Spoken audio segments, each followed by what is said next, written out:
awal abad 17, seorang ilmuwan Galileo Galilei menggunakan teropong pada tahun 1609, dan teropong itu baru ditemukan 1608 oleh penemu dari Belanda. Yang menarik adalah meskipun teropong tersebut baru mempunyai pembesaran 3 kali lipat, Galileo bisa melihat bulan, dan setelah itu paham bahwa bulan itu bukan bundar sempurna seperti yang selama itu dibayangkan, karena bulan ternyata punya gunung, punya jurang dan lain-lain. Mengapa? Karena Galileo selain paham fisika juga paham ilmu gambar yang disebut dengan chiaroscuro, yaitu seni menggambar gelap dan terang. Nah, ternyata hadirin yang dimuliakan Allah,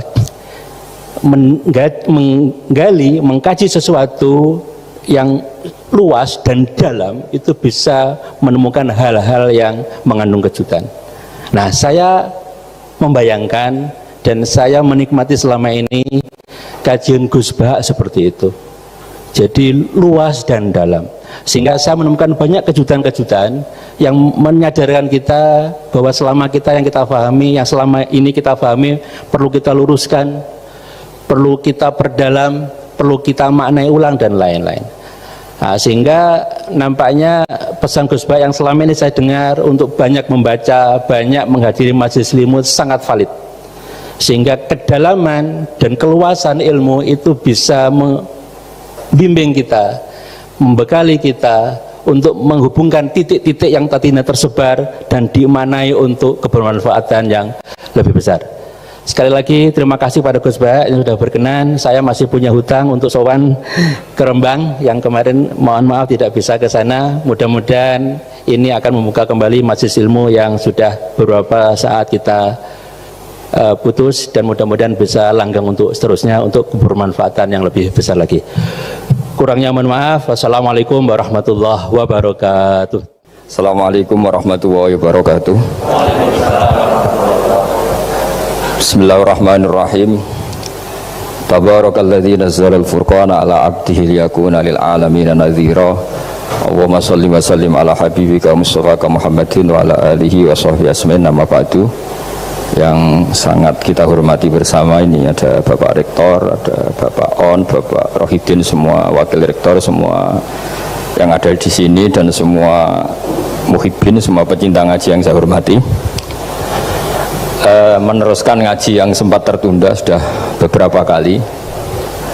Saya memang termasuk orang yang sangat menekuni ilmu seperti yang dikatakan Pak Fathul Wahid lagi. Dikatakan lagi berkali-kali bahwa memang penelitian itu, saya berkali-kali bilang, tidak harus orang-orang pinter banget sebetulnya, karena perangkat yang disediakan Allah ini juga menyediakan untuk orang-orang bodoh, dan itu hikmah terbesar dari Islam. Jadi Islam ini bisa difahami orang pinter juga oleh orang-orang yang nggak pinter. Saya punya kenangan tentang ilmu astronomi. Kita belajar falak itu jelimet, Pak Fathul Wahid, jelimet sekali.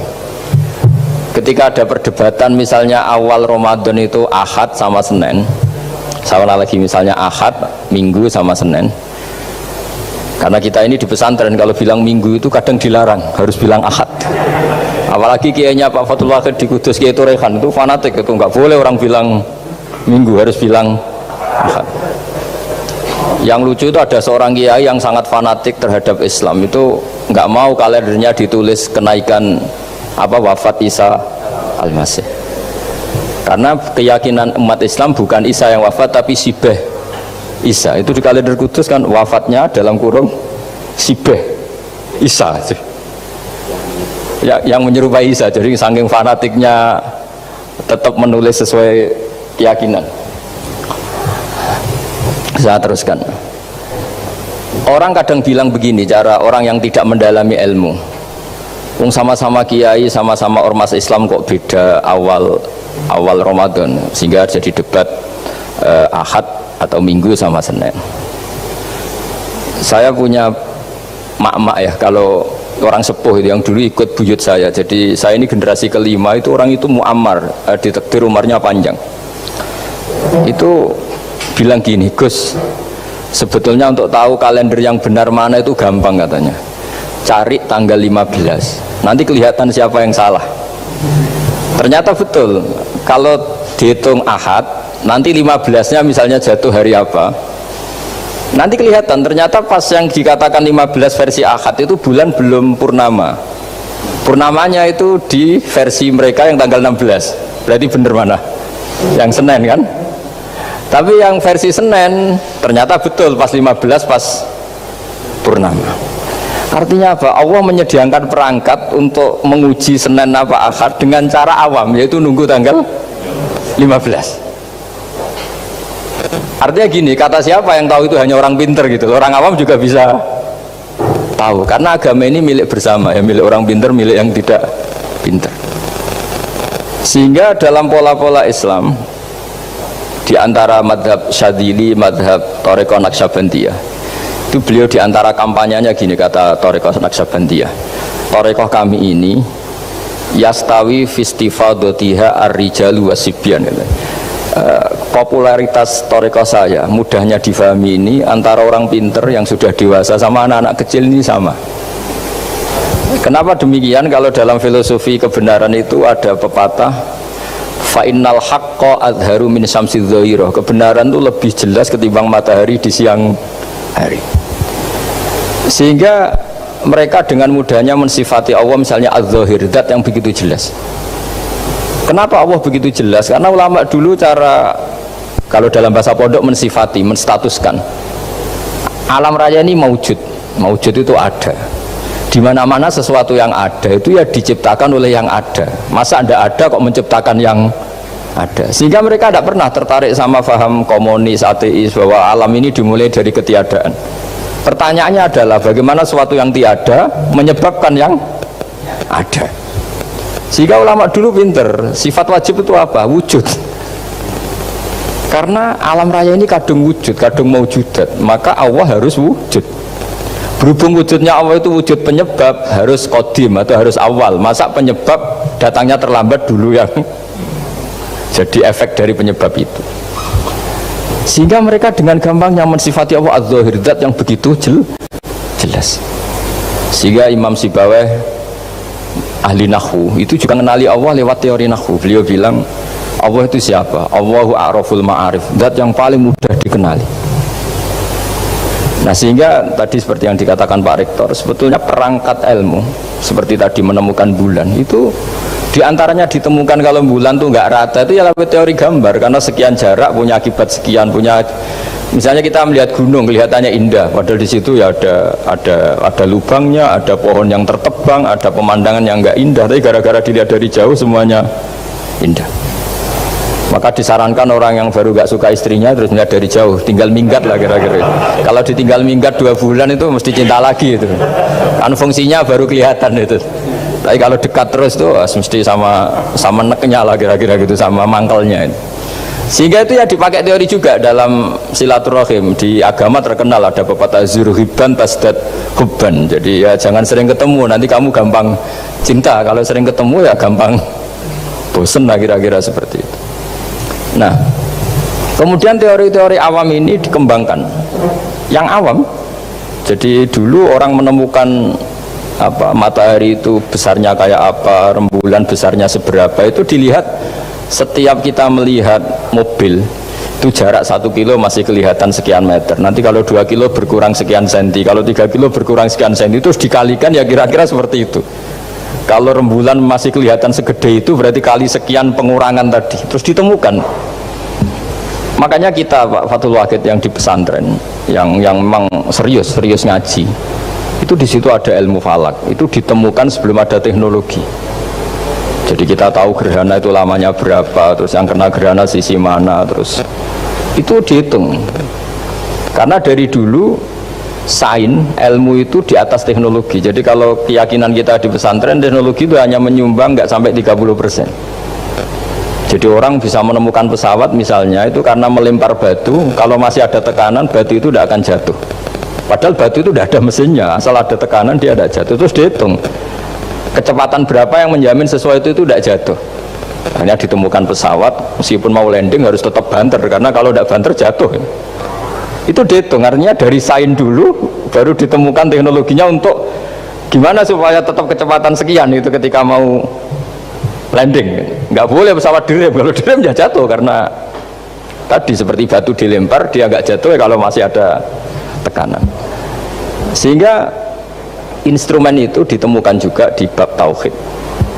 Saya punya kitab namanya Hasyiatut Turmusi, dikarang ulama top Indonesia, namanya Syekh Mahfud At-Turmusi. Itu beliau cerita Imam Al-Amudi itu ulama top, tapi dia itu unik, tiap ngajar santrinya itu ngajar matematika, ngajar ilmu eksak. Terus ditanya, sampai muridnya itu ragu, ini guruku masuk surga enggak, ini kiai kok hanya ngajar matematika. Ya kira-kira ngajar, ya seperti mahasiswa jenengan kan, ini rektor masuk surga enggak, ngomong teknik terus gitu loh. Tapi gurunya kayaknya enggak terima, disuudhoni santrinya itu enggak terima, karena beliau seorang wali. Murid-muridnya itu bermimpi. Ini penting saya ceritakan, mungkin agak aneh di dunia kampus ya, di bab ini. Kalau dalam teori kita, Pak On, itu mimpi sama nyata, melihat itu otoritatif mimpi. Ini yang agak aneh di ilmu pesantren. Jadi melihat jenengan langsung dengan mimpi itu otoritatif mimpi. Karena mimpi ru'yal mukmin dijamin oleh Rasulullah sama dengan 46 juz'un minan nubuwah. Jadi persennya itu besar sekali, 46% dari juz'un minan nubuwah otoritatifnya. Nah tentu tidur yang benar. Logikanya gini, kata-kata kitab-kitab menjelaskan, orang kalau melihat langsung itu pasti terpengaruhi oleh cinta atau tidak cinta, senang atau tidak senang, sedang butuh apa enggak. Jadi kalau saya sedang butuh dengan Pak Rektor, itu melihatnya dengan penuh harapan. Jadi kalau saya sakit mau mati, itu senang lihat dokter, karena ini harapan, Rektor nggak ngefek gitu kan gitu. Tapi kalau saya politikus, ngelihat ketua partai itu lebih respect ketimbang melihat dokter kan. Jadi gara-gara banyak kepentingan ini, melihat itu nggak pernah jujur gitu. Nggak pernah jujur. Jadi kebodohan manusia justru karena melihat itu, kalau dalam teori kita. Makanya kalau dalam teori pesantren itu kebalik, anna sunyamun wa idza matu intabahu. Manusia itu hakikatnya tidur, baru setelah mati bangun. Misalnya kita di dunia nganggap uang itu penting, harta itu penting, jabatan penting. Setelah kita mati ternyata yang paling penting itu hanya sujud.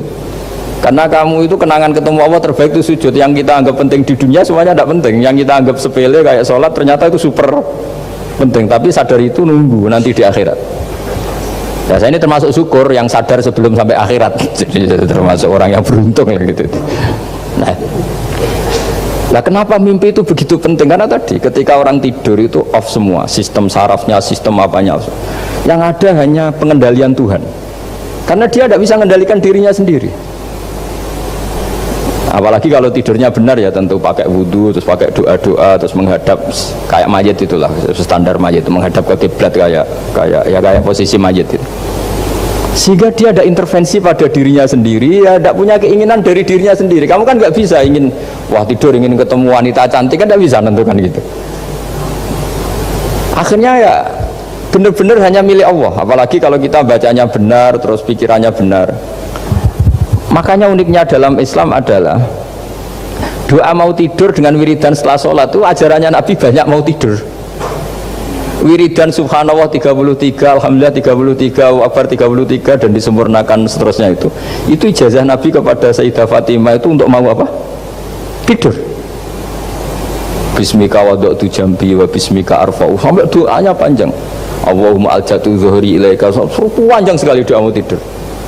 Saya yakin jenengan ndak hafal dan ndak paling ya bismika wada'tu jambi apa bismika Allahumma ahyawamu. Itu sebagian ustadz bilang itu doa ngaji katanya. Itu. Ada seorang ustadz saking mangkelnya, ibu sudah baca doa ngaji belum? Tak juarai bismika Allahumma ahya bismika wa amu. Wah itu kan doa mau tidur Pak Ustadz. Iya biasanya kalau ngaji tidur. Jadi doa itu kalau itu doa mau. Akhirnya mimpi itu penting karena di situ manusia nggak punya nafsu, nggak punya keinginan, sehingga yang ada itu kata Nabi itu ada sittatun wa arba'una juz'an minan nubuwah. Sehingga dulu itu mimpi itu jadi sarana betul. Kita tahu kan cerita orang-orang dulu, Fir'aun itu kurang jahatnya, kurang kelirunya. Dia mimpi ada api dari Bani Israel yang membakar kerajaannya, dan semua pentakwilnya sepakat itu maksudnya Anda akan dihabisin kerajaan Anda oleh bayi dari Bani Israel. Begitu juga raja zaman Nabi Yusuf itu mimpi kalau ngalami ada 7 sapi yang gendut dimakan oleh 7 sapi yang kurus. Jadi mimpi itu sarana bahkan dari orang kafir, karena ya tadi yang preman ya nggak ada premannya, yang soleh ya nggak ada solehnya, semua dikendalikan oleh Allah Ta'ala pas tidur. Sehingga tidur ini menurut agama lebih otoritatif, asal dengan tidur yang benar.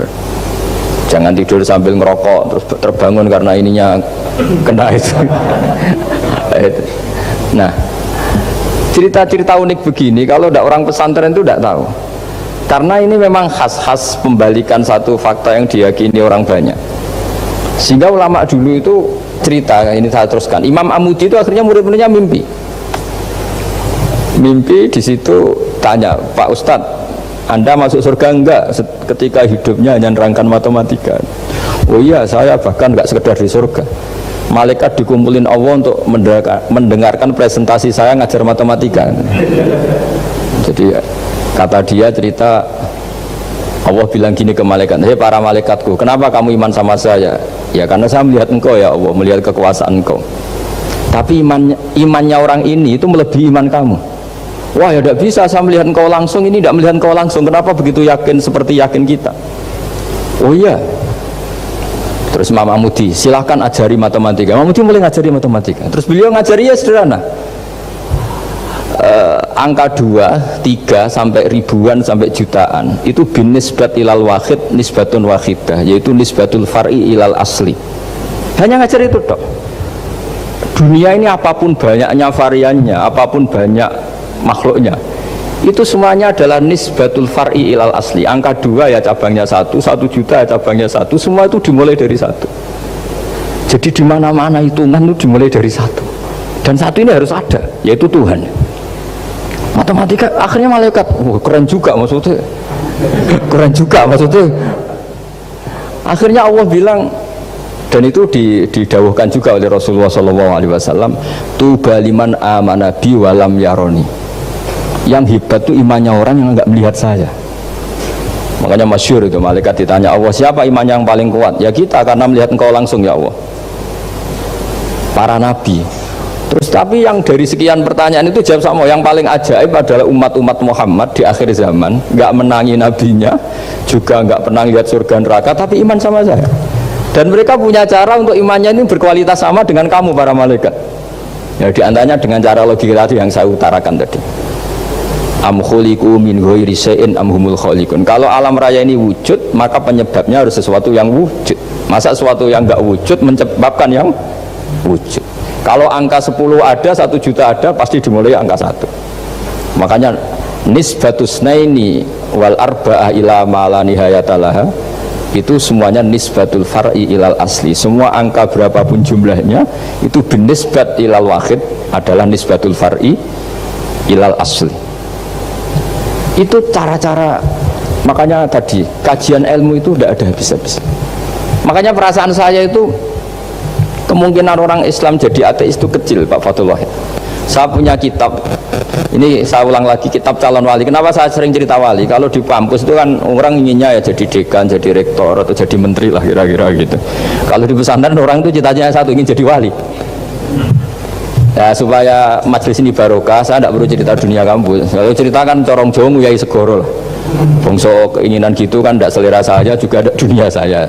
Supaya sampai dapat ilmu ya saya cerita dunia. Itu kitab, saya punya kitab calon wali lah kira-kira, atau wali sudah wali top, namanya kitab Tasbihul Fuad, karangannya Sayyid Abdul Haddad.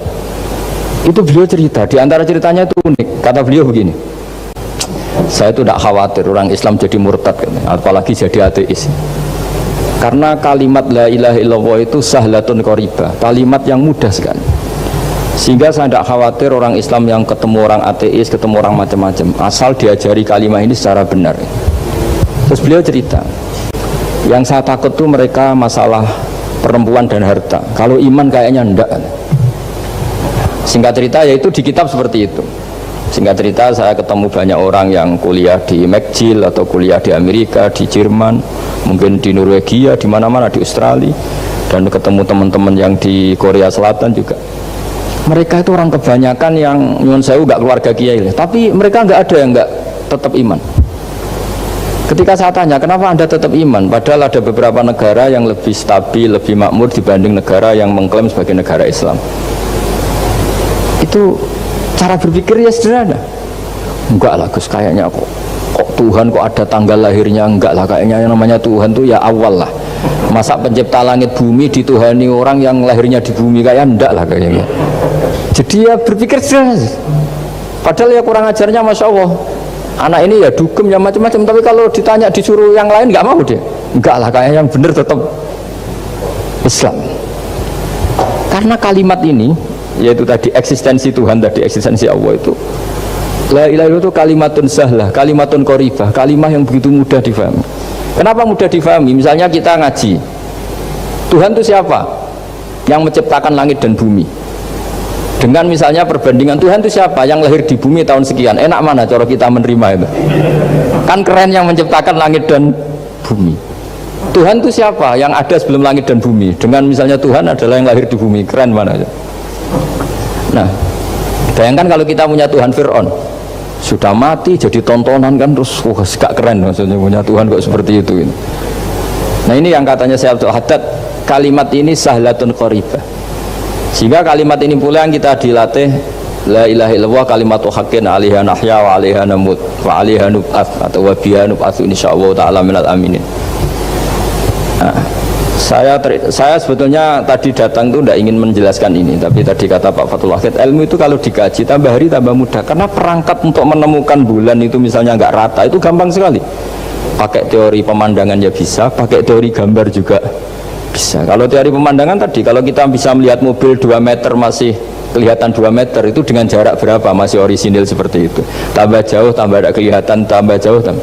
Nah ternyata setelah 5 kilo misalnya tidak kelihatan, berarti untuk jumlah 2 meter hilang per 5 kilo. Nah berarti kalau bulan masih kelihatan segitu, berarti jarak kita dan bulan kira-kira sekian ribu kilo. Itu bisa dihitung, itu tambah teknologi. Makanya sebetulnya teknologi itu nyumbang itu nggak sampai 30%. Yang paling banyak ya sains tadi, pengetahuan itu yang kayak tadi orang menemukan pesawat, itu kontribusi terbesar tetap pengetahuan. Misalnya pesawat dari bahan ini kalau kecepatan sekian kena angin pecah enggak, tetap pengetahuan yang menopang itu. Teknologi kan paling mengantar supaya pesawat kecepatan sekian didorong mesin sekian dengan apa begitu. Nah pesantren seperti kita ya, saya ini dididik Mbah Mun, dididik bapak saya, buyut-buyut saya, kiai, itu sekali alim, yang alim betulan, itu ya alim betul. Ya karena memang yang repot nih yang agak-agak dukun itu ya ribet itu. Penting rambutnya gondrong, terus terkenal gak pernah mandi, terus nanti ada orang tertentu tertarik minta doa, ini yang ribet ini, susah ini sertifikasinya susah ini karena. Tapi kalau kita ini di pesantren yang cara sertifikasinya jelas.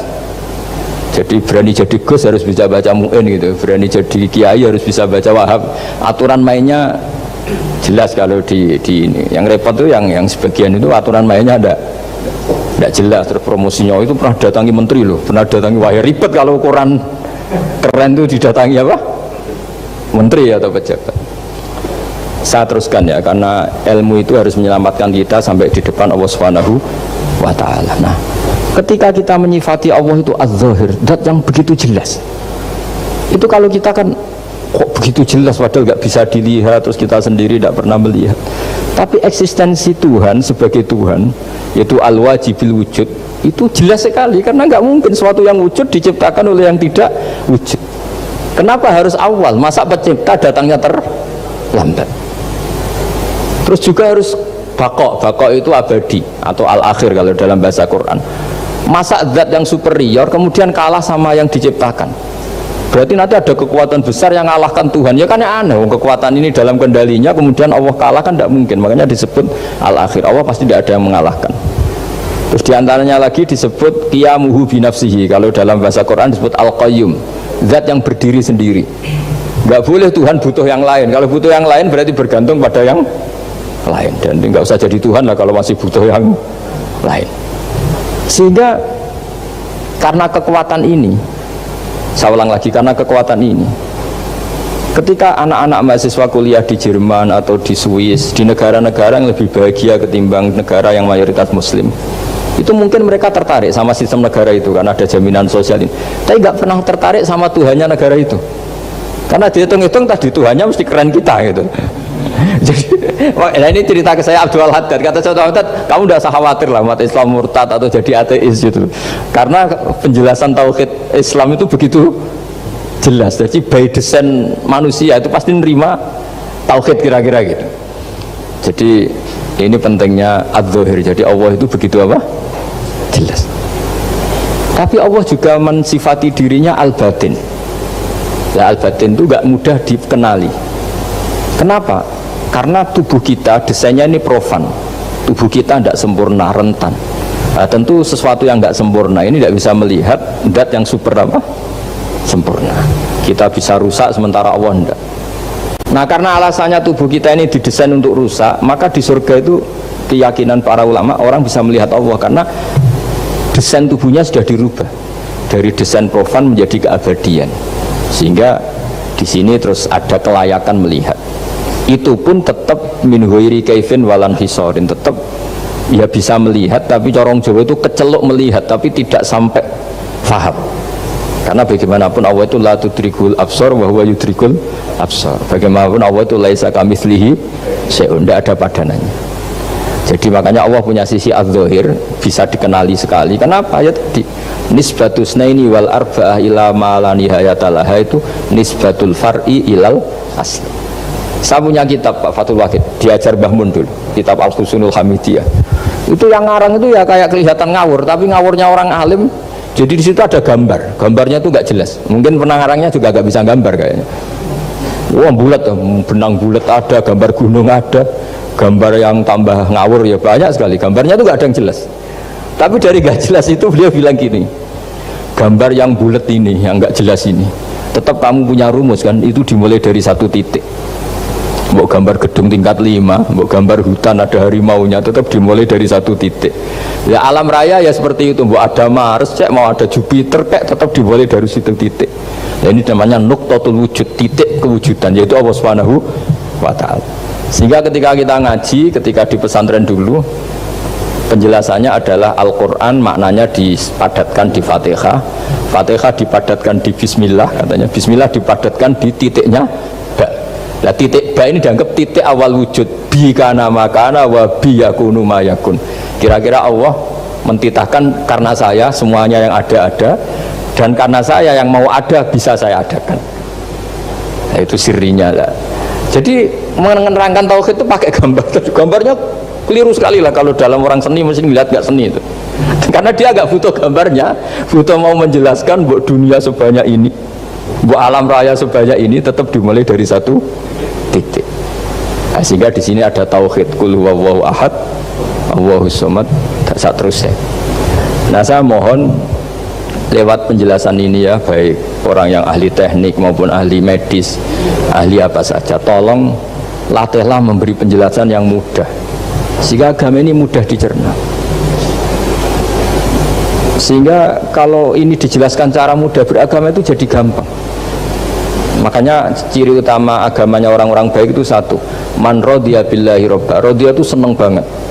Kenapa seneng banget? Karena memang agama ini nyaman, indah. Jadi datang dengan kebenaran yang mudah dicerna. Coba kalau agama ini datang dengan cara misalnya gini, kamu harus menuhankan ini, dan kita tahu itu lahirnya di bumi, kan ada yang ganjel. Kok Tuhan sama buminya dulu, buminya ini gimana ini? Kan pusing. Bu Anda profesor nggak bisa jawab itu. Tapi kalau Tuhan itu adalah yang ada sebelum langit dan bumi, kan ya iyalah, masa Tuhan terlambat datangnya, kan terus enak gitu menerimanya itu. Makanya diantara kekalahan Fir'aun berdebat, ya Nabi Musa ya Nabi lah, juga proses ya. Nabi Musa ketika ditanya Fir'aun, wama Rabbul Alamin, Tuhan kamu itu siapa? Jawabnya Nabi Musa, Rabbus samawati wal ardi, yang menuhani langit dan bumi.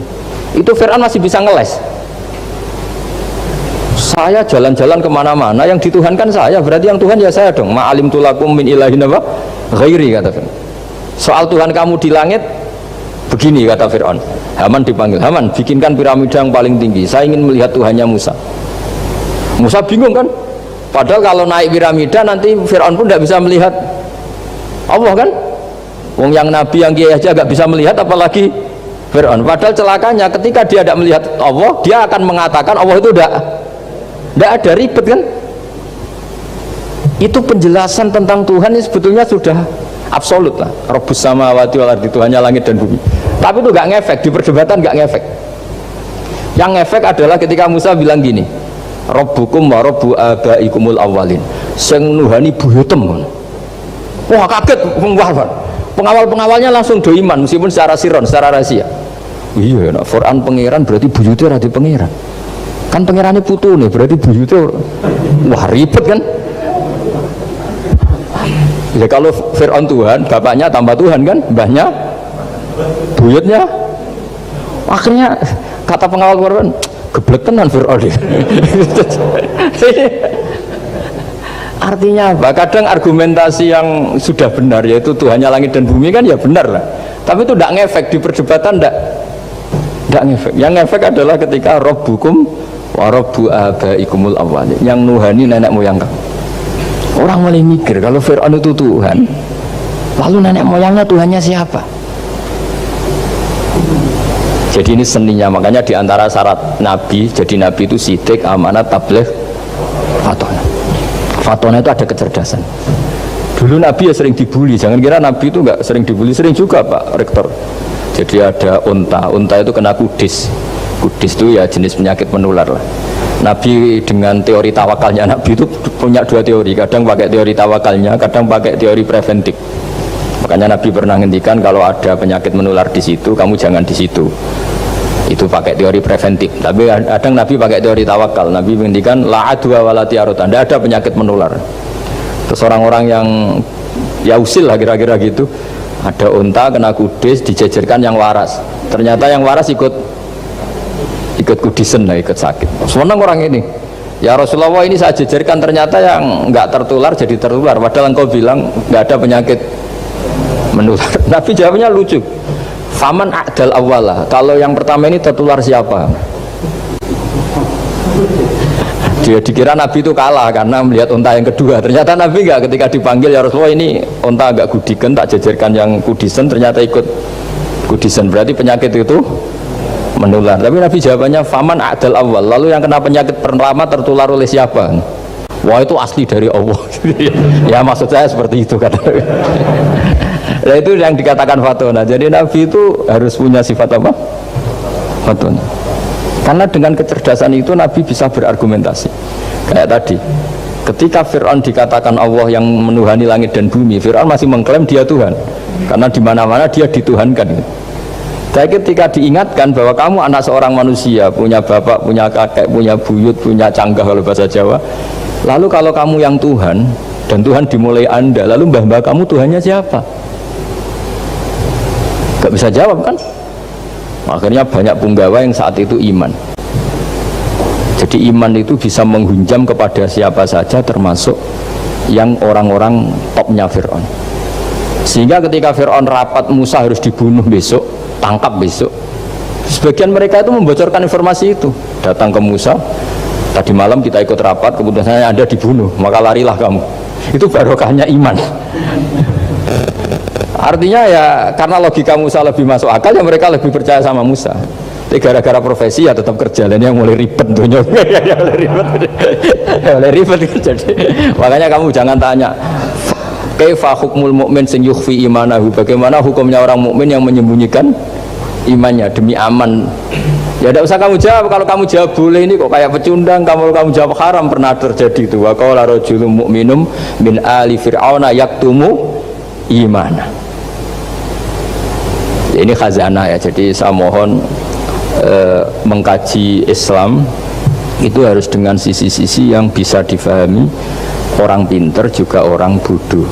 Kata Imam Ghazali banyak itu, karena hadatin itu harus difahami orang pinter juga orang bodoh. Terus contoh yang paling populer tentu sering saya utarakan masalah iddah. Iddahnya orang terceraikan itu 3 kali masa suci. Kalau menurut Abu Hanifah 3 kali masa haid. Orang pintar tahulah kalau perempuan sedang haid, menstruasi, pasti sedang tidak hamil. Sehingga kalau dia sudah haid 3 kali ada kepastian tidak hamil. Kalau tidak hamil artinya apa? Nggak ada sperma dari zaut awal, suami pertama, yang jadi anak dia. Padahal tujuan iddah adalah nanti kalau di hubungan suami istri sama suami kedua, jelas anaknya suami kedua. Tapi kalau andai kan tidak ada iddah kan, malam hubungan suami istri, pagi bentrok cerai, terus kawin, kumpul suami istri lagi, terus nanti anaknya itu anaknya siapa? Kan nggak jelas. Kalau sampean bisa klaim lewat DNA, DNA juga mungkin secara ilmu objektif Pak Rektor, masalahnya juga bisa disuap kan? Saya sering dibantah orang-orang itu, wah Gus DNA itu otoritatif karena gini-gini, nggak mungkin, bohong kamu. Ya DNA-nya nggak bohong, pegawainya bisa disuap kan? Kayak nggak tahu manusia apa nggak tahu Indonesia, nggak tahu terus. Itu yang sensitif itu, yang mulai wilayah sensitif itu. Nggak tahu manusia apa kayak nggak tahu Indonesia. Manusia aja ya sudah. Berarti Anda sangat nasionalis. Jadi ribet kan? Maka dianjurkan ada iddah. Dengan iddah selesai berarti benar-benar perempuan ini baru atur rohmi, rahimnya steril dari unsur mani zaut awal. Dan kalau 3 kali masa suci itu artinya apa? Kira-kira 3 bulan. Kira-kira ya. Wal mutallaqatu yatarabbasna bi anfusina salah satu apa? Huru. Pertanyaannya kalau 3 bulan, andai kan tidak pakai teori ilmiah, menstruasi itu sudah teori ilmiah. Ada yang tanya ke saya, Gus kenapa harus sampai 3 kali padahal menstruasi pertama pasti sudah tidak hamil? Saya jawab, menstruasi pertama itu namanya keluar darah, nggak ada jaminan kalau itu haid, bisa saja keluar darah karena kaget, karena kecelakaan, karena apa. Sehingga kalau misalnya perempuan diceraikan, Gus saya sudah haid, yang jamin kalau itu haid siapa? Maksudnya keluar darah dengan makna tidak hamil, bisa saja keluar darah kali ini faktor kaget ya, atau faktor kecelakaan. Tapi kalau sampai 3 bulan karena per bulan haid sekali, itu meskipun haidnya keliru, haid keliru itu misalnya sebetulnya itu nggak darah haid tapi darah penyakit istiqatoh, kan tetap kelihatan. Masa 3 bulan nggak bleeding joro-joro, kan mesti bentuknya tubuh sudah berubah. Artinya kata ulama-ulama, agama ini nggak bisa hanya mengacu ilmu. Kalau mengacu ilmu haid sekali sudah cukup. Tapi kenapa harus 3 kali? Karena 3 kali orang awam tahu semua kalau itu sedang hamil atau tidak hamil. 3 bulan dari dicerai kan kelihatan kalau hamil, ya bentuk tubuhnya sudah rubah. Kalau enggak, intinya agama ini harus agama yang mudah difahami orang pinter, juga difahami orang yang tidak pinter. Kayak tadi bulan tadi, saya juga gak kira kalau orang goblok jadi pinter itu.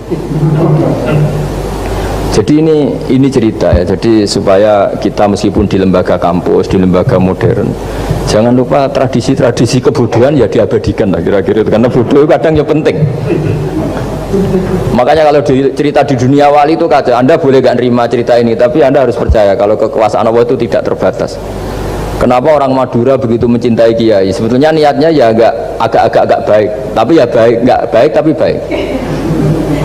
Ada santri itu Madura, dia saking percaya sama kiai itu ya khidmah, bikin teh, masakan kiai, mijitin kiai, pokoknya waktunya diberikan semua untuk kiai. Dan dia nggak pernah ikut ujian, apalagi ujian kelulusan disertasi dokter, nggak pernah dia. Kalau sekolah nggak pernah ikut ujian. Sudah ya, saya ridho jadi orang bodoh, sementing ikut jenengan. Suatu saat orang ini mati, kiainya tuh pusing, waduh mati gitu. Nah, ini di dalam alam mimpi itu, kamu boleh gak percaya, nggak wajib percaya memang. Ini kan ada akidah, jadi tidak wajib percaya. Ditanya sama malaikat, Marabbuka, Tuhan kamu siapa? Jawabannya lucu, malaikat kamu itu gimana? Di mana-mana tanya sama orang pinter, orang bodoh kok kamu tanya? Usengan malaikatnya. Di mana-mana namanya tanya, itu ya sama orang pinter, masa orang bodoh ditanya? Yang bener aja kamu. Makanya bodoh ini ya senjata, makanya ini kita kalau pinter ya alhamdulillah, kalau bodoh ya alhamdulillah, karena bodoh itu penting. Kalau negara ini tidak makmur, yang disalahkan mesti para rektor. Gunanya apa ada rektor kalau nggak solusi bagi bangsa ini? Orang bodoh pasti nggak disalahkan kan? Nanti kalau ada hisab, kenapa Indonesia carut marut? Yang dipanggil Allah itu menteri, rektor, pasti itu. Apa kontribusi Anda sebagai orang pinter, sebagai profesor, sebagai orang bodoh? Aman, santai, nggak kena panggilan kan? Karena Anda harus bertanggung jawab. Akhirnya terus malaikat tanya, Ya, lalu yang pinter siapa? Yang di atas itu, kiainya yang nalkin itu, yang di atas itu. Walhasil kiainya itu karena wali itu denger. Ya lecung, bodoh kok terus nganti wis mati. bodoh kok kamu bawa sampai mati. Jadi kadang orang bodoh itu ya pinter tadi. Malaikat tuh kamu itu gimana? Di mana-mana tanya itu ya sama orang pinter. Orang bodoh kok kamu tanya?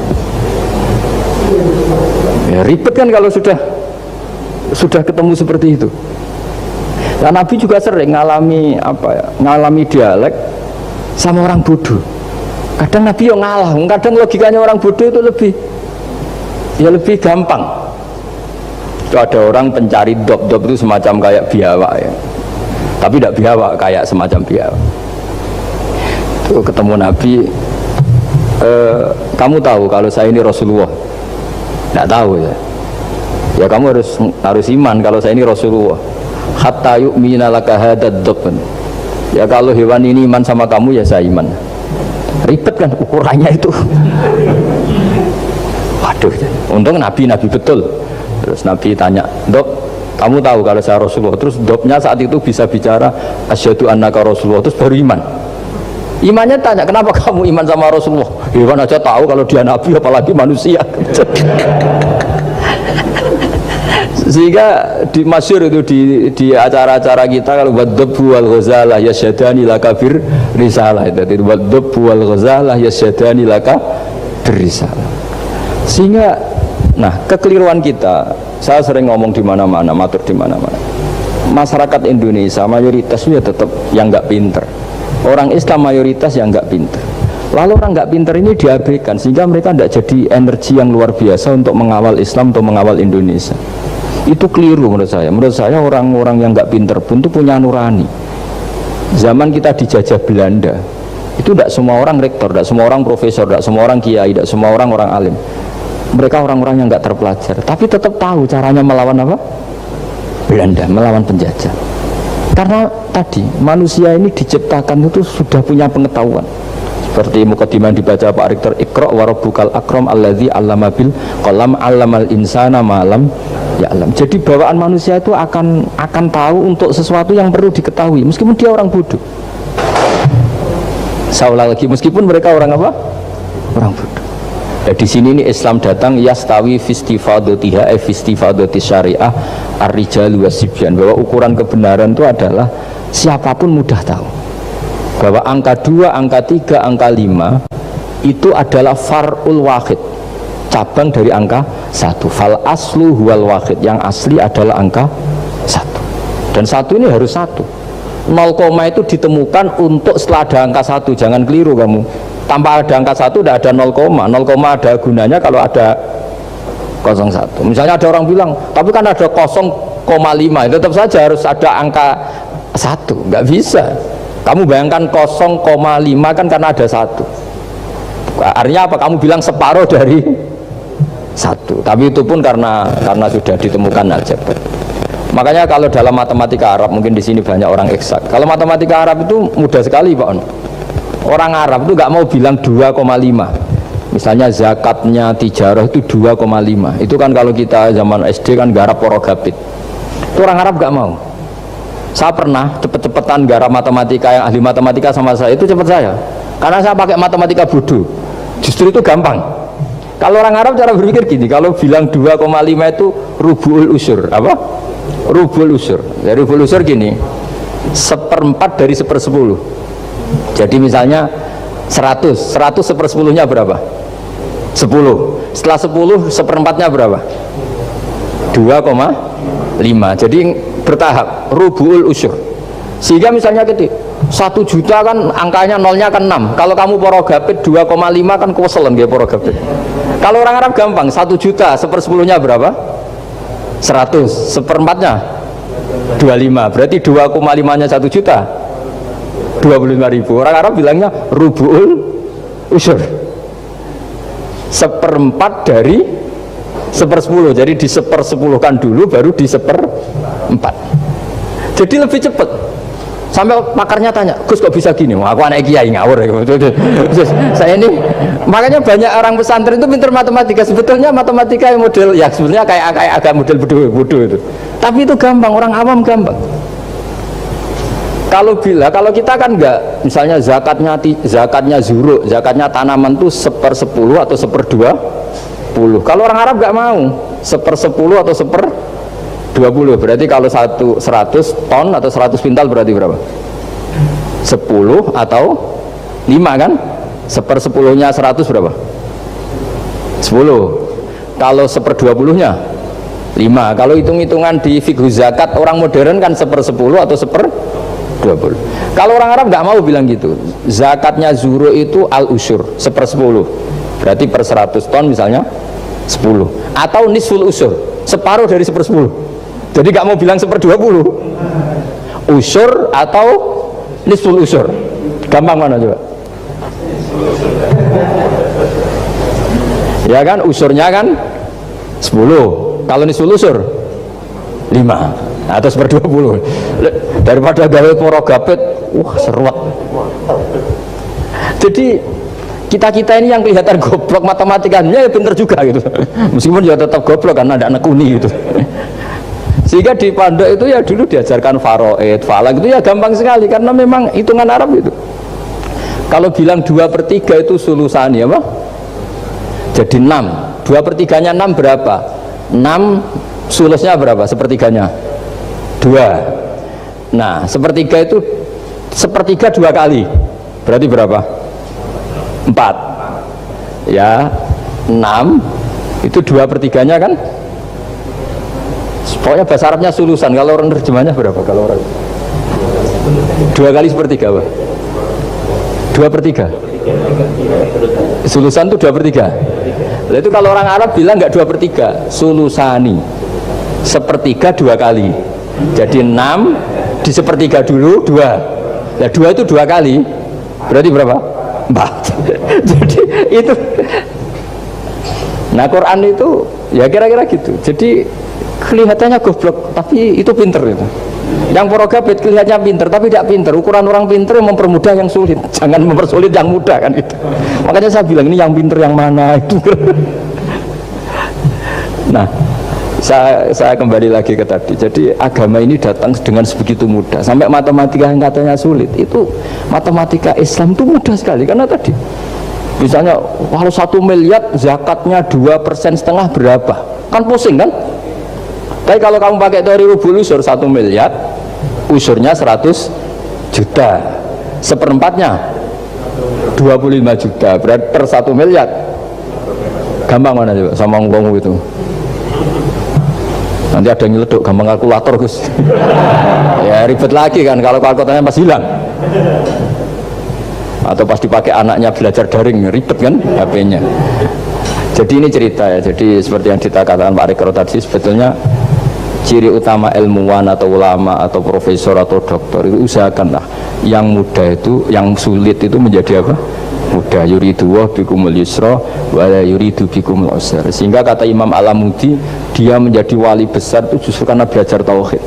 Yang dari belajar matematika tadi, dari matematika dia tahu bahwa angka berapapun jumlahnya itu binisbat ilal wahid, itu semuanya nisbatul far'i ilal asli, semua itu cabang dari satu.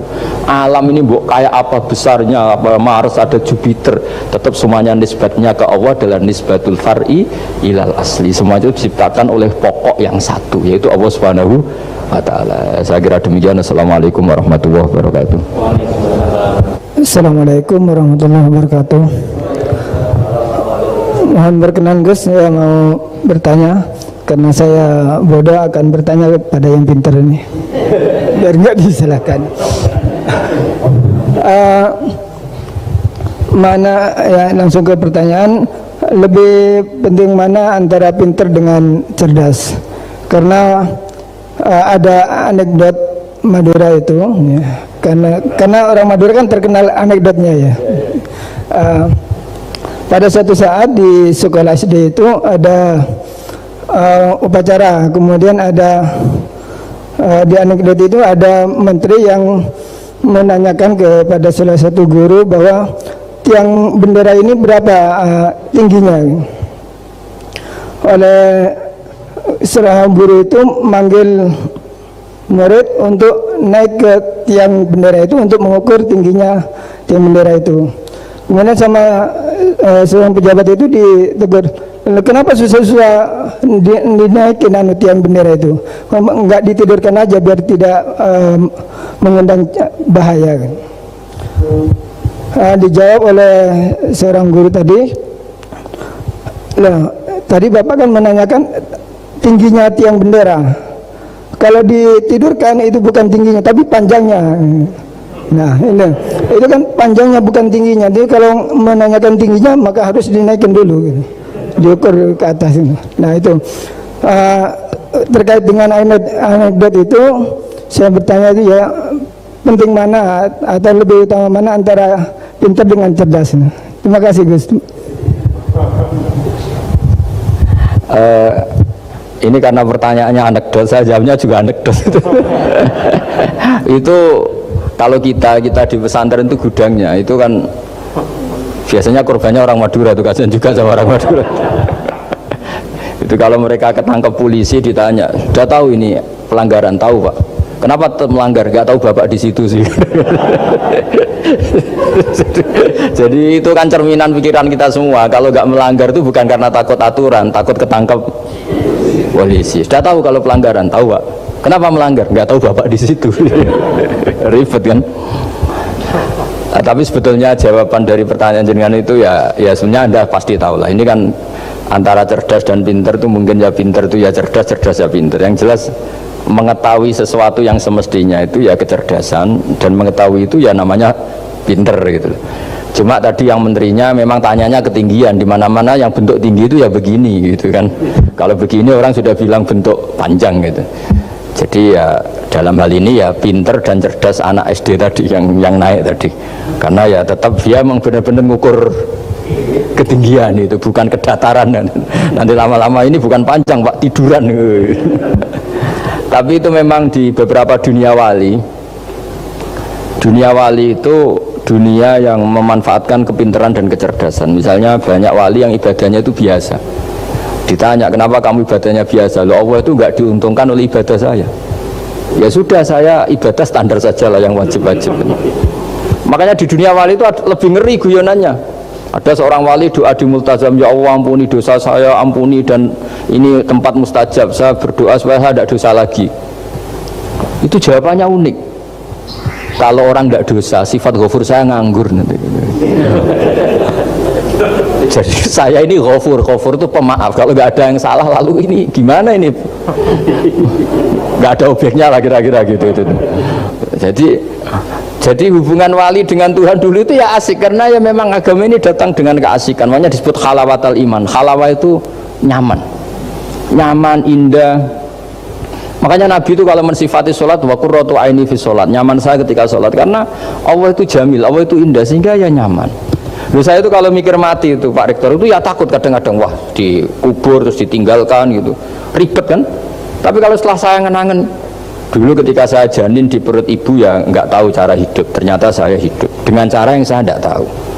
Wong bisnis agak bisa, kerja agak bisa. Kamu ketika jadi janin kan sudah ada nyawanya, sudah hidup. Kamu bisa ngelola hidup kamu di situ? Tidak bisa kan? Ternyata bisa hidup. Makanya Allah mengingatkan wa id antum ajinnatum fi butuni ummahatikum. Kalau kamu janggal hidup kamu di kuburan, apa kamu tidak pernah hidup di kuburan? Yaitu ketika kita masih janin di perut ibu. Kalau ibu kamu senang renang, ribet kan, sudah dalam perut orangnya renang lagi. Udah gitu. Kadang-kadang ibu kamu sembrono, sudah ada janin masih goreng-goreng gitu. Kalau kepeletian gimana itu? Tapi Allah tahu cara ngelola kehidupan kita zaman masih apa? Janin. Ya kita hidup ya ada bayi yang gendut, bahkan sampai disesar karena saking gendutnya. Wah itu bayi tauhidnya tinggi, sudah tahu kalau yang ngurusi Allah, ndablek saja dia sampai gendut. Ya artinya kalau sedang lihat itu ya sudahlah. Zaman saya hidup ketika janin ya tidak tahu caranya hidup, ternyata ya hidup. Ketika kita jadi zigot, jadi apa, masih mani, masih sperma, nggak tahu caranya jadi orang, ya tahu-tahu jadi orang. Kita nggak tahu kenapa mani yang gitu ada jadi rambut, hidung, jadi macam-macam.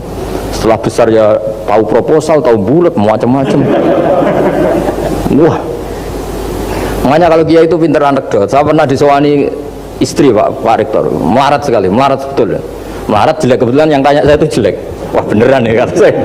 Istri perempuan, Gus suami saya itu miskin Gus, doain kaya Gus supaya hidup saya itu enak. Terus aku yoni.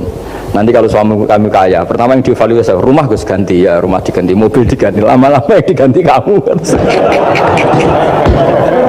Karena apa? Rumah sudah bagus, mobil sudah bagus, yang nggak bagus itu kamu.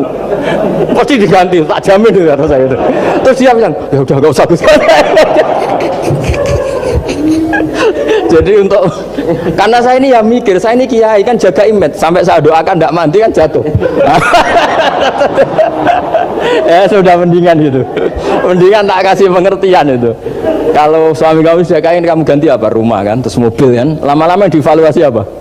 Oh kamu pasti apa? Istri kan. Jangan-jangan trennya orang kaya kan gitu kan, trennya orang kaya kan ya gitulah.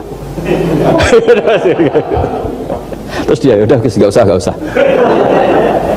Jadi artinya itu kecerdasan, kiai gitu itu kecerdasan. Karena kalau doa tidak mesti mustajab juga kan.